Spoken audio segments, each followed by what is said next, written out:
पूर्व मुख्यमंत्री अखिलेश यादव आज स्वर्गीय प्रदीप बजाज को श्रद्धांजलि देने भोलूपुर के जवाहर नगर कॉलोनी स्थित उनके आवास गए। इसके साथ ही उन्होंने परिजनों को सांत्वना दी। उसके बारे में प्रदीप बजाज जी के परिवार से मिलने आया।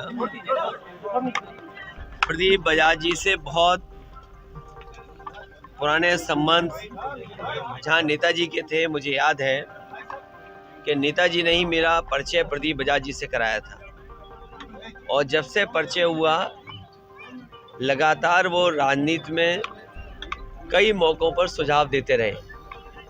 प्रदीप बजाज जी का खोना आज वो जब हमारे बीच नहीं है, हम सभी समाजवादी परिवार के लोगों के लिए बहुत दुखद बात है। एक अच्छे इंसान और जिनके बातचीत में पॉजिटिविटी रही, जिन्होंने हमेशा अच्छे सुझाव दिए, वो हमारे बीच नहीं है। हम दुख के घड़ी में परिवार से मिलने आए थे। बता दें कि बाबतपुर एयरपोर्ट से सपा प्रमुख सीधे छावनी स्थित होटल रमाडा पहुंचे।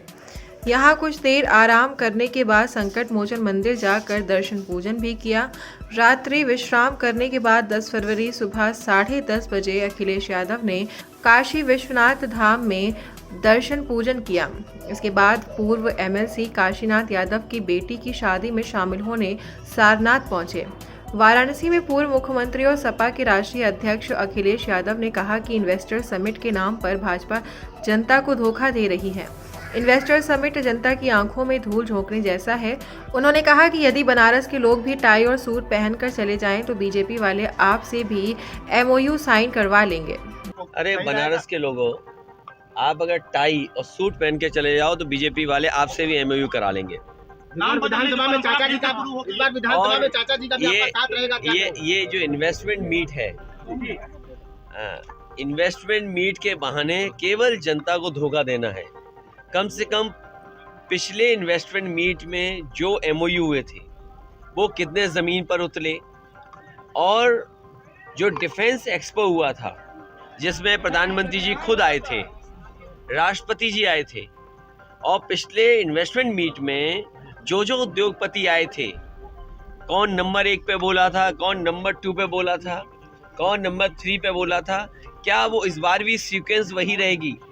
और फिर जब पहले नहीं आया कुछ इन्वेस्टमेंट, तो कैसे उम्मीद करोगे कि अब इन्वेस्टमेंट आएगा? बलिया और गाजीपुर के कार्यक्रम के बाद पूर्व मुख्यमंत्री अखिलेश यादव 2 दिवसीय दौरे पर गुरुवार शाम वाराणसी पहुंचे। इस दौरान मीडिया कर्मियों से बातचीत करते हुए उन्होंने भाजपा पर जमकर निशाना साधा। उन्होंने कहा कि पिछले इन्वेस्टर समिट तमाम एमओयू अब तक जमीन पर नहीं उतर सके। डिफेंस एक्सपो में प्रधानमंत्री, पूर्व राष्ट्रपति आए थे, उसका क्या आउटपुट निकला? उन्होंने कहा कि जब पहले भी कोई इन्वेस्टर मीट यूपी में कुछ नहीं आया तो अब कैसे आएगा? सरकार इन्वेस्टरों की सुविधा नहीं देगी, तब तक एमओयू से कोई फायदा नहीं मिलने वाला है। आप सोचिए, इनके ग्रुप ऑफ मिनिस्टर्स अमेरिका गए, ग्रुप ऑफ मिनिस्टर ब्राज़ील गए, मैक्सिको गए, यूरोप में गए, लंदन गए, सिंगापुर गए, ऑस्ट्रेलिया गए। जब वहाँ एमओयू करा लिया, उसके बाद देश के बड़े बड़े शहरों में गए, कमी पड़ी तो अपने ज़िलों में भी गए, और मैं जानता हूँ बनारस में भी एमओयू किया होगा, और बनारस में पहले भी एमओयू उद्योगपतियों ने किया होगा। जब तक सरकार सुविधा नहीं देगी, और सरकार को बताना चाहिए कि किस इंडस्ट्रियल पॉलिसी के तहत किस सेक्टर में ये इन्वेस्टमेंट आने वाला है, और आप इंसेंटिव क्या दे रहे हो। व्यापारी बहुत समझदार हैं, ये आपके अकेले नहीं आए हैं। इससे पहले जब मध्य प्रदेश में हुआ था, उस समय भी मध्य प्रदेश में मौजूद थे। बंगाल में होगा तो बंगाल में भी जाएंगे, गुजरात होगा तो गुजरात में भी जाएंगे। स्टेट गवर्नमेंट और सेंट्रल गवर्नमेंट मिलकर के आप क्या इंसेंटिव दे रहे हो, क्या सुविधा दे रहे हो, क्या मदद कर रहे हो, तब इन्वेस्टमेंट आएगा। उन्होंने कहा कि गंगा सफाई के नाम पर पैसा पानी में बह गया। नमामि गंगा में बताओ क्या गंगा साफ हुई? और आप बीजेपी का ट्रैक रिकॉर्ड देखो ना, आप नमामि गंगा, बताओ गंगा साफ हो गई क्या? गंगा की सफाई को लेकर के कितना पैसा गंगा में बह गया पानी की तरह। और high court, supreme court, NGT, ये वो इंस्टीट्यूशन है जिसने प्रश्न लगाया। विपक्ष ने कभी नहीं सवाल खड़ा किया। विपक्ष ने तो सवाल तब खड़ा किया जब एनजीटी ने सवाल किया, जब हाई कोर्ट ने सवाल किया, जब सुप्रीम कोर्ट ने सवाल किया, तो जब आपके नमामि गंगा, गंगा माँ साफ नहीं हुई, और फिर आपने बहुत करीब से देखा होगा। उन्होंने कहा कि जिस लोक भवन में मुख्यमंत्री बैठ रहे हैं वो सपा सरकार ने बनवाया और नेताजी ने उद्घाटन किया था। वहीं भाजपा ने अपने नेता पूर्व प्रधानमंत्री अटल बिहारी वाजपेयी जी की प्रतिमा लगा दी।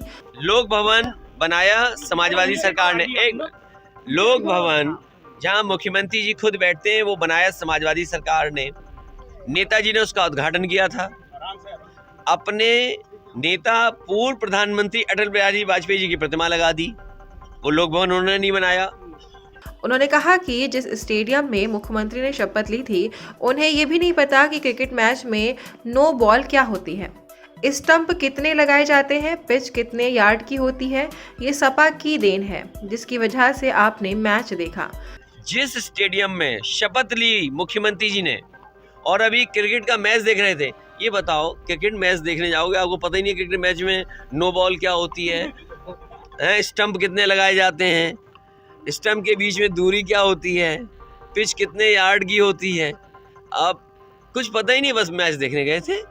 तो ये समाजवादियों की देन थी जिसकी वजह से आपने मैच देखा। रामचरितमानस पर विवादित बयान देने वाले स्वामी प्रसाद मौर्य पर अखिलेश यादव ने कहा कि ये लड़ाई 5000 साल पुरानी है। रामचरितमानस पर बहस बहुत लंबे से चल रही है और ये आगे भी चलती ही रहेगी। देखिए, रामचरितमानस पे बहस बहुत लंबी है, ये लड़ाई 5000 साल पुरानी है, ये लड़ाई चलती रहेगी। देखिए, ये समाज में लगातार लड़ाई होती है। समाजवादी पार्टी क्या लड़ेगी? समाजवादी पार्टी जाति जनगणना पे लड़ेगी। सब्सक्राइब कीजिए न्यूज़ इन इंडिया को और बेल आइकन को दबाइए न्यूज़ से जुड़े लेटेस्ट वीडियोज सबसे पहले देखने के लिए।